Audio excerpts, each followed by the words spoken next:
পিরোজপুরে শেষ মুহূর্তে চলছে শারদীয় দুর্গা পূজার প্রস্তুতি। তো আমরা পিরোজপুরের মঠবাড়িয়া ডাক্তার বাড়িতে আজকে আমরা যেখানে এসেছি আমরা দেখতে পেয়েছি যে এখানে জোড়া দুর্গা পূজার প্রস্তুতি চলতেছে। পিরোজপুর জেলা না, শুধু বরিশাল বিভাগ, এমনকি দেশের সবচেয়ে বড় দুর্গা পূজা এবারে এখানে আয়োজন করা হচ্ছে।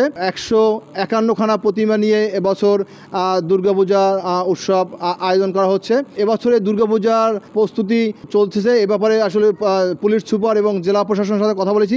তারা যেমনটি জানিয়েছে যে পিরোজপুরে 456টি মণ্ডপ রয়েছে, যেখানে জেলার 7টি উপজেলার দুর্গাপূজা অনুষ্ঠিত হবে।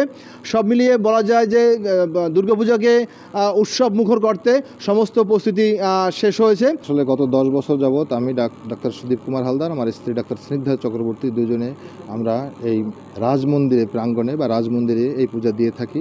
এবছরের পূজা জোড়া দুর্গা মায়ের পূজা হবে, একই সাথে 2 জায়গায় পূজা হবে এবং একই জায়গায় 2টা প্রতিমা আছে এবং সাথে আছে আমাদের 151খানা বিভিন্ন দেবদেবীর প্রতিমা। রামায়ণ মহাভারতের বিভিন্ন কাহিনী নিয়ে আমাদের এই 151খানা প্রতিমার সাথে আছে আমাদের মা কালী মন্দির, শিব মন্দির, মা মনসা মন্দির, মা সরস্বতী মন্দির এবং আমাদের হরি মন্দির। এটা হরি ঠাকুরের মন্দির। এটা আলাদা আলাদাভাবে এই পুরো কমপ্লেক্স জুড়ে আমাদের এই 5 দিনের আয়োজন করে থাকি আমরা, এবং আশা করি এই 5 দিনে আমাদের দেশ এবং দেশের বাইরে থেকে প্রায় 4 থেকে 5 লক্ষ লোকের সমাগম ঘটবে। আমাদের প্রস্তুতি শেষ পর্যায়ে, কাজ চলছে। প্রায় এখন প্রতিদিন প্রায় 60 থেকে 70 জন লোকজন স্বেচ্ছাসেবক এখানে কাজ করছে, এবং আমরা সবথেকে বড় কথা আমরা প্রশাসনের সর্বাত্মক সহযোগিতা পাচ্ছি।